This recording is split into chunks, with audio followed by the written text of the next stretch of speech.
Good morning, everyone, and great to be here at Bath. So I wanted to start just with the big picture question. What are the risks to the higher for longer, soft landing narrative? So a year ago, remember at this conference, it was recession is inevitable. Then it became a soft landing, and now it is higher for longer and a soft landing. Now, is that possible? Is it compatible?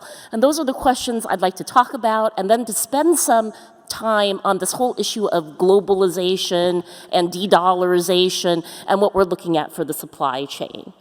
Well, taking a look at our global forecasts for this year, we're looking at global growth at around 2.5%, and around the same for the US, so certainly no recession in sight. And there's really three things I would say that characterize the global economy right now. Resilience, sticky inflation, which I think is going to stay closer to 3% and not come back to the 2% central bank target, and higher rates, higher deficit, and therefore I think stronger dollar here to stay. But if you take a look at our recession probability tree, we still have, in the second half of 2025, about a 45% chance of recession. So I want to talk about the risk ahead, but you can see that inflation growth forecasts have been surprising on the upside, and expectations for a Fed ease that started the year with the Fed pivot back in November, thinking there could be 7 or 8 rate cuts, now are looking at, over the next 5 years, will we only see 125 basis points of easing over 5 years, and the first ease not until December. So the market has completely repriced, but asset prices rally on. The market has been very strong, hitting new highs, and we've also seen record capital raising. Year to date, if you look at the investment grade markets, they've raised $550 billion. At this time last year, it was about $400 billion. So a couple of things I wanted to talk about is, what is it that we missed, and I think a lot of people missed, and what is it where the enduring trends really go through 2025? Well, there were two things that we missed that I think are very important to talk about. The first is really immigration. The US population is 6 million higher than it was 2 years ago. And that was something that very few people had in the forecasts. That accounts for the higher consumption trends, a lot of the spending. And it's not just undocumented workers. That's about 2.7 million of it, but you have that 6 million higher, and this meant that a lot of the things we were looking at, monthly payrolls, are they 150,000, 200,000? Well, if you miss the 6 million, so that's a big theme, and that's a big theme as we approach the elections as well, because there are very different views put out on immigration policy. So immigration was the big boost. And if you ask me, this was the big boost, not AI, to productivity. So the 2.7% labor productivity, I think, is about immigration, not necessarily about AI at this stage. The second thing that I think was underestimated was US energy independence. Now, back in 2022, when we looked at gas at the pump at $5, who would have necessarily have thought that the US would be ahead of Russia and Saudi Arabia? And we asked the question, did the Russia sanctions work? You can see that number 1, 2, and 3, US, Russia, Saudi Arabia, in oil production.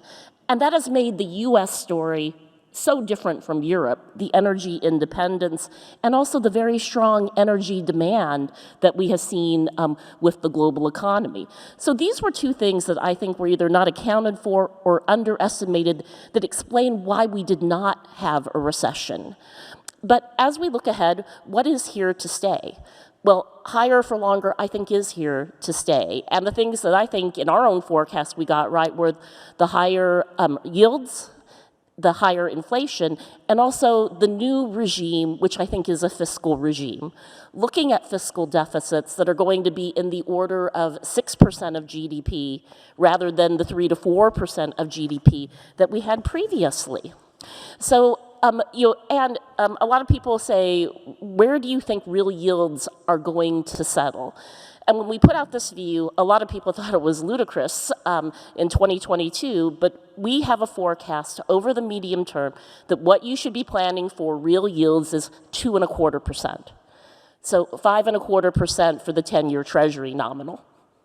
So I think higher for longer is here to stay, and that is a function of structural changes. That includes the higher fiscal spending, the higher fiscal debt, but also the need for climate investment.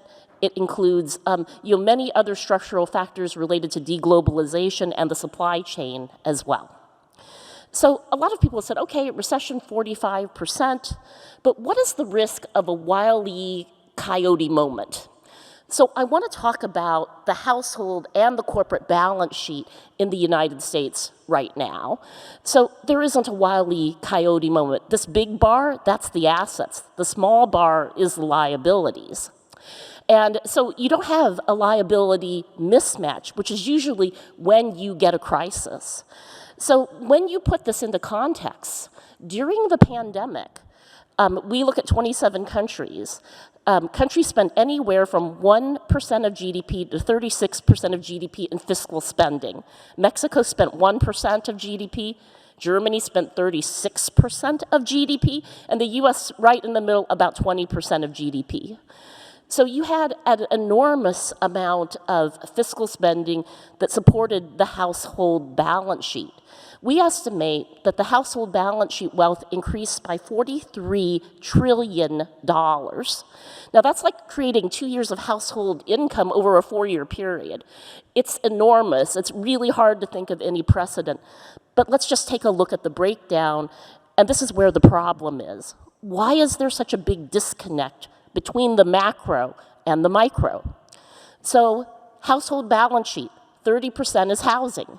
Housing prices went up 40 to 50% since the pandemic, but 36% of Americans don't own a home.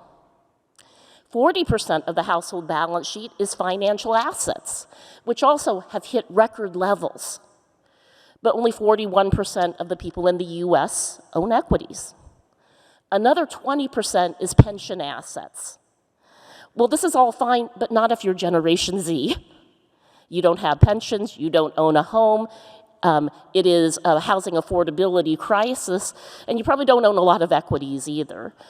And this is why the vibe session is in place. Why is the vibe so bad, even though the macro looks so good? The macro is going to continue to look good.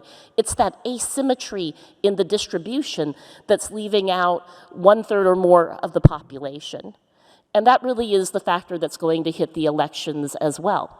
But if you take a look at the liabilities, what US households and corporates did was really term out their debt.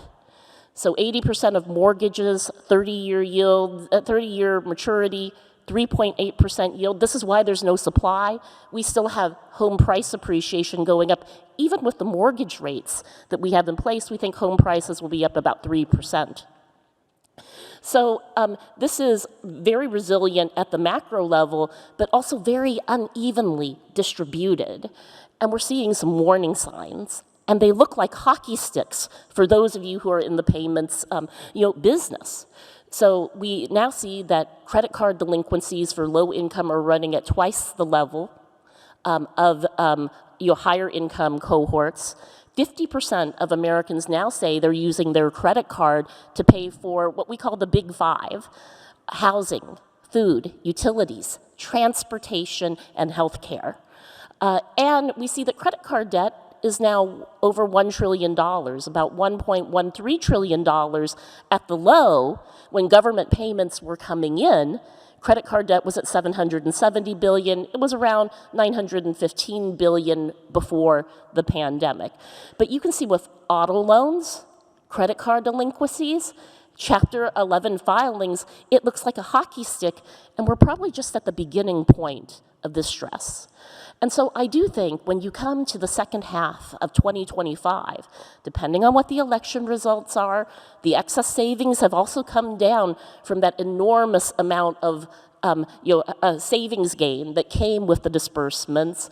There will be more questions about what the U.S. outlook is. Now, we have U.S. growth next year at about 1.7%. And that is not a recession, but it's considerably lower than where we're sitting at today. And the risk is there a risk that you have higher, not just high, but even higher for longer when we look at the state of bond yields and the US Treasury market? So let's just talk about the fiscal debt. The fiscal debt has ballooned. And last year, fiscal spending in the US was about 7.4% of GDP without a crisis occurring, which is a record level. 6 months ago, the Congressional Budget Office had said, look, by 2028, the US is going to spend more on net interest payments than it does on military spending. Well, we hit that level this year, 4 years early, because rates are higher than many people thought they would be. And so just as you hear that there's going to be questions about funding entitlements by 2032, whether there's enough at the fiscal rate we're going, what if we get to that question being raised before the end of the next presidential term? That if higher for longer stays in place, will that actually be something that before the end of the decade becomes a debate? So it's not a Wile E. Coyote moment, but the fiscal debt, as Jamie Dimon calls it, is the most predictable crisis in history. It's sitting there right in front of us, but it's not imminent. But the way that it's been moved forward with where yields are at is really something to watch right now. And the higher yields have helped the banks. I don't think that's going away. So we've had very easy financial conditions here. But what I do want to say is funding the treasuries is going to remain an issue. Because think about who had been buying treasuries previously. First of all, the Fed was number one. Now they're embarking on quantitative tightening. They're removing some of it, but they're not buying treasuries anymore. Number two was deposit banks like JP Morgan, who were receiving a lot of deposits, which are not buying at the same level. And number three was foreign central banks, who do not want to buy more US treasuries or hold more dollars. And you can see that Japan, Europe has been buying quite a lot, but in all of the emerging markets and in China, you have seen a decline and an increase in gold holdings and diversifying into other currencies. So, but that is being masked by just these record bond flows, because US exceptionalism is here to stay. With a risk-free yield that's 4.5% to 5%, it is crowding out capital from other parts of the world. And I recently had a conference we host around the IMF World Bank meetings, but practically every emerging markets country said, look, infrastructure's not coming to our country because it's getting reshored back to the United States. There is real crowding out that is evident. So we see these US exceptionalism, but it is fueled by this new fiscal regime, which for right now, the US can pay for. All of this US resilience points to strengthening risk to the dollar. And if you look at the dollar, the one thing that stands out is just that huge decline in Japanese yen. Because Japanese yen, they're signaling they're lower for longer. The US is signaling that it's higher for longer because inflation is sticky. But the US dollar still yields more than about 45% of the currencies in the world. You still have a growth differential that favors the US compared to Europe and to other parts of the world. But one of the things I would say is that the global expansion itself has been broadening. So we don't see Europe in recession. The one country that is clearly in recession is actually the United Kingdom. But apart from that, China has added in more stimulus as well. But we're seeing the warning signs, and I would just say, second half of 2025, some of this could come home to roost to a bigger degree. But the global expansion is actually broadening. Now for China, the overall trend, though, is still a very negative one. And the Achilles heel in China is the housing sector and the property sector, which is 20 to 25% of GDP, going through a double dip, both a supply and a demand problem. But we talked about the US balance sheet for the household. In China, housing is 60% of household wealth. because there was nowhere else you could invest. And remember, the way that housing functioned in China was that you did these pre-sales to buy a piece of property in a second or third or a four-tier city as an investment. Well, what they have done is keep housing prices quite stable, but the volume has plummeted. And if you just look at the inventory that China already has, some of it not even finished yet in place, we estimate it would take 5 or 6 years just to work through the inventory. So this liquidity that China has been injecting in a fiscal stimulus, which we think is around 5.5% of GDP since last summer, that's just keeping real estate prices from going down. They're going down by 2 to 4% instead of 10% in China. So China will grow 5% because China has that target. They will hit that target, but it's coming at a fairly big cost. Inflation. Inflation is a problem. Global core inflation is settling closer to 3%. And I don't think that's comfortable enough for a lot of central banks to feel like they can do anything other than a very shallow easing cycle. Now, the Fed hiked rates 525 basis points, so I think you will get some easing. But I think it is more than priced in at this stage in the game. And the problem is services. Your services inflation is running around 4%. That is double the level that we were at before the pandemic. And it is things that are non-cyclical, like transportation, entertainment, eating out. And it comes back to the wage pressures, which also are in the services sector. And what we see is that as you have bond yields staying high, your inflation expectations also begin to tick up. So I think it is, I wouldn't call it an inflation regime, I'd call it a fiscal regime, but we're at somewhat higher inflation that's here to stay, and that's going to mean that central banks really don't have much ammunition that they can do that much more. Now, emerging markets are at a different point in the cycle, because many of them started easing before the Fed and had that scope to ease. Particularly, we talked about opportunities in Latin America, particularly in Latin America, that is the case. But let's talk about the corporate sector. Corporate profits are still growing, but we have 3% inflation, and corporate profits are growing at about 2.2%. So everyone says, oh, well, corporate profit growth is still positive, but you're seeing that, if you take a look at this chart, the green bars are where we are compared to 2019. It still looks very good, but in the middle, the yellow bars, we stopped going green where you're net really booking more positive profits when you take into account where the rate of inflation is settling right now.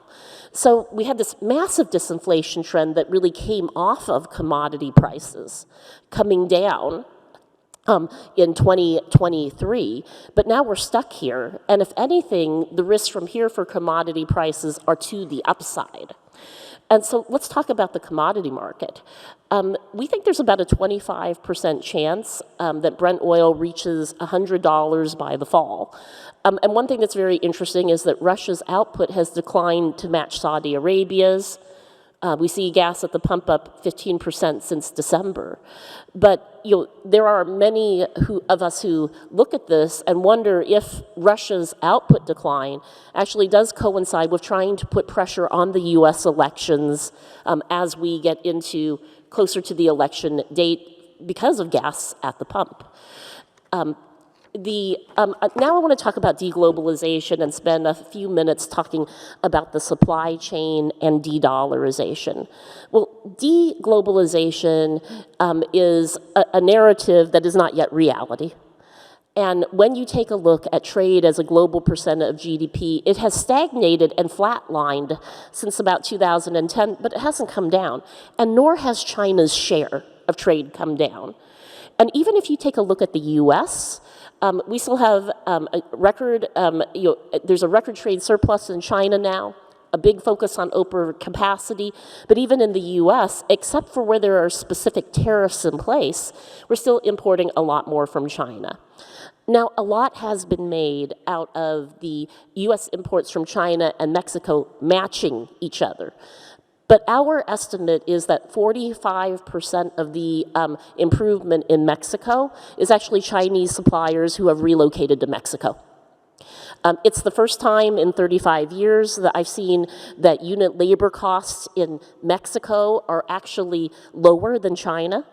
And so foreign money has been leaving China, but Chinese suppliers have been going hand in hand. And that is because Mexico's infrastructure for the maquiladora is world class and pretty easy to set up in. So it's not deglobalization, but the trading patterns are changing. And China is now exporting a lot more to the emerging markets countries, really focused on commodities and natural resources. And this is where I think a lot of the geopolitical war is actually going to play out next. So we've had it start with semiconductors and technology, but critical minerals, I think, is the next battleground. Now, one thing I would say when we talk about US exceptionalism is that China's slowdown now has a much lower impact on the global growth outlook than it did before the pandemic. Now, I used to say to everybody, when you think about it back of the envelope, every 1 percentage point change in China's growth is about 0.5% off of global growth. If you look at this line that says spillover, China shock, now it's 0.2 only. And if you look at the US, it's 0. 0. So this is why US-China, the US feels that it can continue with this competition. And I think this is the problem for the rest of the world. For the US and China, they are rivals. For the US and Europe, they are competitors, but it's a two-way relationship. For the China and emerging markets, it's a partnership. Emerging markets are still much more dependent on China than they are on the United States, in part because of commodities. But still, a much lower impact from China's slowdown than what we had previously about 5 years ago in our forecast. And businesses are moving. If you look at the US-China Business Council surveys, 280 multinational corporations, the US European Business Council surveys, about 20% of European businesses are relocating some part of their supply chain away from China to diversify, even as trade with China has increased.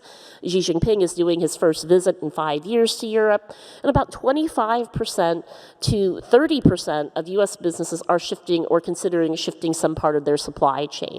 And that's about double what it was before the pandemic. So we are seeing movements occurring. There's frankly, I think, more that's happening with reshoring than even necessarily relocating to some of the other emerging markets locations, given the incentives that are in place between the Inflation Reduction Act, the Bipartisan Infrastructure Law, and the CHIPS Act. And so what we have is a new name now, a new terminology. So instead of saying protectionism and industrial policy, we're now calling it American economic statescraft. American economic statescraft has become the new terminology that we hear a lot of the administration talking about, and why we need to keep a full set of industrial policies in place. So there was discussion about sanctions earlier today, but I think you will see, irrespective of the election outcome, more export restrictions being put into place. More trade restrictions being put into place, and if it's Donald Trump, it will clearly be more tariffs.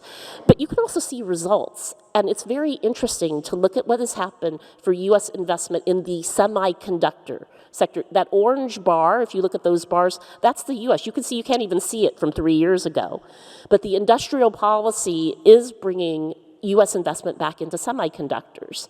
And you can see that China had crossed the U.S. about 15 years ago in their production, and the U.S. is now really looking at how they can stay competitive and more self-sufficient and less dependent on Taiwan in this area. So these are making some fairly material shifts, in some of the diversification and where the flows are going, but not in the overall headline number. And it still is in trade and payments a real opportunity. I was in Hong Kong recently at our payments conference, and we're paying into China because you still have 40 to 50 million in the middle class growing there. It's still more growth in the middle class in China than anywhere else in the world. So there are opportunities on the trade, finance, and the payment side. But I do want to talk about the weaponization of commodities, because this is really worth spending more time on. So China has increased its, is stockpiling commodities, has been stockpiling commodities since 2019, in our view. They had the storage capacity. Remember when the whole issue was storage capacity? So their commodity imports have increased by about 15%. And you can just see that exports to China and between Latin America, these are at record highs. A lot of that focused on critical minerals, lithium, oil, even things like Venezuela, where the US seems to be trying to find a path, even though it's not necessarily seeing the path towards democracy, to do more with Venezuela. But you can also see where China has a 30-year monopoly. They have a 30-year monopoly in critical minerals. And that's the red bar here. And so this is where I think a lot of the battleground will play out. China is very dependent on technology imports. And I don't think they will retaliate through technology, and you haven't seen them willing to do that. But when the White House executive order came out last fall, they immediately put some restrictions on 2 critical minerals that were relatively small. Could you see more of that play out? More of that become an issue, hitting just the clean energy, the energy transition, and the sector more heavily. I do want to talk about Trump 2.0 versus Biden 2.0. So a lot of people have, I think, look, if you sit in a lot of the banks, a lot of people at the banks say, well, Trump 2.0, it wasn't so bad. Look, the stock market hit record levels, and we had the lowest corporate tax rate. What should we expect under Trump 2.0? Well, I think that the one thing that is very clear is that tariffs are a very clear part of his platform. So if you look at the 10% universal tariff proposal, we estimate that that would mean about 1% more higher inflation, but 4 to 5% appreciation of the dollar if it were put into place. If you look at the 60% tariff on China he has proposed, I would refer to some studies that were done by the U.S.-China Business Council, but they estimate that that would cost 800,000 U.S. jobs, $11,000 per household over 4 years, and and for foreign investors, what I see is that every time I go overseas, all they want to talk about is the U.S. elections. They all assume that Trump is going to win, but it is, sort of a tax on other countries, for what the tariffs would ensue. So we basically took a look at what happened when they put the last tariffs into place, which were the 20% tariffs, where China responded, tit for tat. And we did see, weakening in CNY, Mex peso, euro, and Swiss franc, as well. But my point goes back to that U.S. exceptionalism, really does seem to be here to stay. So even though this is more of a tax on foreign investors, and I think Europe and China actually probably being the most impacted, it is something where you could still see that the stock market continues to do well in the U.S. The dollar strength continues. But there is a fiscal cost to all of this. So if the corporate taxes aren't sunset, it's another $1.3 trillion on the deficit. And at some point, bond vigilantes will be back. But there is funding for U.S. Treasuries given the yield that is now available for risk-free assets. And that has not come up as an immediate issue. So I do think it's a soft landing for this year. But I think the risk of recession doesn't completely go away by the second half of the year. And even for things that look very good, like Mexico, remember that there is a point in 2026 where you review USMCA, which was drafted under the last Trump administration, and any one of the 3 parties can say they want to pull out. And I would expect that if it were Trump 2.0, he would threaten, unless rules of origins are changed, or the energy sector is opened, or labor dispute resolution mechanisms are changed, that could he pull out of this? So I think this is sort of a bit the calm before the storm. A soft landing, sort of record low volatility, extremely easy financial conditions, which I think will hold through this year. But these are consequential elections and issues and accumulation of risk as we look out into 2025. So let me just stop there. And I think I'm almost at time, but I don't know if there are any questions from anyone. Okay, so join us. So sorry, wasn't looking behind me. Join us. I guess this will be really interesting to see what everybody in the room thinks about this. Okay, so the stock market tends to slow, but will markets move forward once we get, where are the supply chains moving? Okay, so let me start with the supply chain, because I know there's so many here, and the demographics and U.S. fiscal flexibility and higher tax rates. Okay, so where's the supply chain moving? It's not moving that quickly from China. China receives $338 billion of FDI per year. So you talk about Vietnam, $15 billion. You talk about Mexico, $35 billion. And frankly, all FDI has come down. Mexico has just been able to stay the same. India, one always talks about the potential, but at $70 billion. There's not much of a substitute for China, given the scale, the infrastructure, and also the 12 million engineering graduates. But a lot of it is moving to the US. And with IRA, you can see that the red states are actually some of the key beneficiaries there. And the way the IRA is written, it can sort of be upsized with those tax credits increasing further. So I think the US has actually been the biggest winner here. US fiscal flexibility. Well, the US does have fiscal flexibility as the reserve currency that everyone's willing to invest in. You can talk about diversification of the currencies, but who wants to save in CNY? But one thing is very interesting to take a look at. With the oil price cap that was put into place on Russia, this was a huge windfall for emerging markets countries. You could go to Russia, buy oil below market, and settle in non-dollars. So when we look at all commodity transactions now, we think that about 25% of commodity transactions are now transacted in non-dollars. So it's not saving or replacing the reserve currency or payments in SWIFT, but that diversification, particularly for emerging markets, is occurring. They're basically saying, look, if you can seize assets as U.S. treasuries were seized in Russia, I want to be diversified. So gold holdings have gone up. We've sort of had two overweight recommendations on gold and also on gas, on gas, where we think gas is going to move considerably higher. Demographics. One reason I have not moved the U.S. potential growth number from 1.5% is the demographics in the U.S., which are pretty unfavorable. But this is where immigration's a huge issue.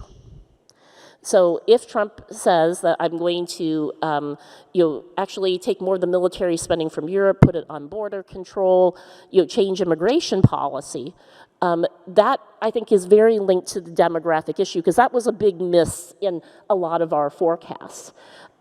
Is 3% the new benchmark for inflation? So I think that's pretty dangerous.